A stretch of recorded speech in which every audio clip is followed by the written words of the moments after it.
Mei 1998, bulan yang mengguncang Indonesia.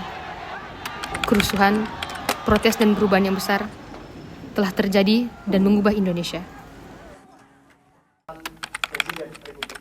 Bismillahirrahmanirrahim.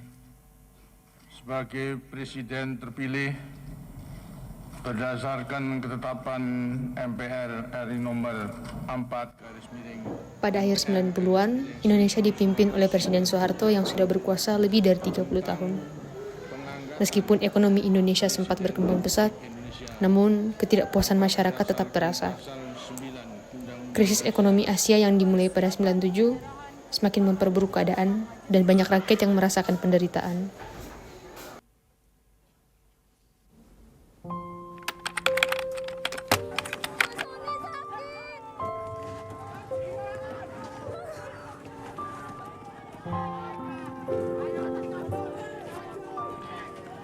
Saat itu, kami mahasiswa di berbagai universitas mulai turun ke jalan.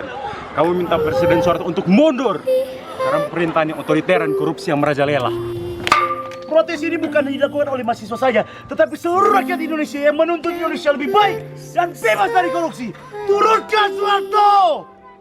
Lempar dan membakar sejumlah gedung di sekitar Tanah Abang. Massa juga melempari Hotel Millennium yang terletak di perbatasan Tanah Abang. Yuk masuk studio! Kebakaran, segala kekacauan telah terjadi di sini. Protes yang awalnya damai berubah menjadi kerusuhan. 13 hingga 15 Mei. Penonton harap tetap di rumah. Stay safe. Situasi di Jakarta saat itu sangat mencekam.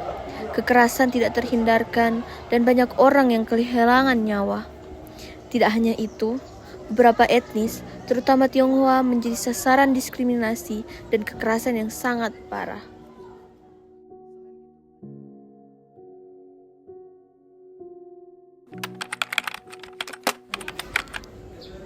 Salah satu sisi kelam dari kerusuhan Mei 1998 adalah banyaknya kasus kekerasan seksual terhadap perempuan, terutama pada perempuan etnis Tionghoa.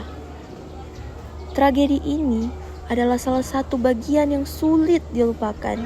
Menjadi korban pemerkosaan dan kekerasan yang brutal sangat melukai kami, seluruh orang Chinese di sini. Perempuan-perempuan tersebut tidak hanya mengalami kekerasan secara fisik, tetapi juga trauma yang berkelanjutan. Hal ini adalah bagian dari sejarah yang harus kita hadapi karena mereka berhak untuk mendapatkan keadilan. Pimpinan fraksi-fraksi yang ada di dalamnya, saya memutuskan untuk menyatakan berhenti dari jabatan saya sebagai Presiden Republik Indonesia terhitung sejak saya bacakan pernyataan ini. Setelah banyak protes dan kerusuhan, akhirnya Soeharto menurunkan tahtanya. 30 tahun dia berkuasa dan menyerahkan kekuasaannya, mengakhiri era Orde Baru. Oke, perjalanan ini membawa perubahan besar bagi negara ini. Reformasi telah terjadi, namun ini bukanlah langkah yang mudah. Masih ada selanjutnya. Sekian.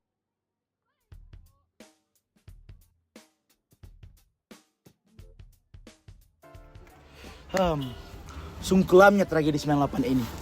Tapi tentunya sebagai generasi muda, kita harus mengingat tetap tentang peristiwa sejarah ini. Tragedi 1998. Kami tidak ingin peristiwa ini terjadi lagi. Kita ingin Indonesia lebih baik, lebih adil, dan lebih demokratis. Tragedi ini mengingatkan kita bahwa perubahan itu membutuhkan perjuangan. Dan kita harus memastikan bahwa perubahan tersebut membawa kebaikan bagi semua kalangan, tanpa ada yang terintimidasi dan tanpa ada yang tertindas. Generasi muda Indonesia, jadilah pelajar yang tetap teguh dan juga tetap memperingati berbagai peristiwa-peristiwa yang terjadi di Indonesia, karena itu adalah jati diri kita. Indonesia telah banyak berubah. Tragedi 98 telah berlalu. Namun, marilah kita tetap menjaga persatuan, kedamaian, biarlah semua ini terus berkembang. Dan Mei 98 tidak terjadi lagi. Sejarah adalah cerminan bagi masa depan. Kita semua bertanggung jawab untuk menjaga Indonesia agar tetap aman, damai, dan bersatu.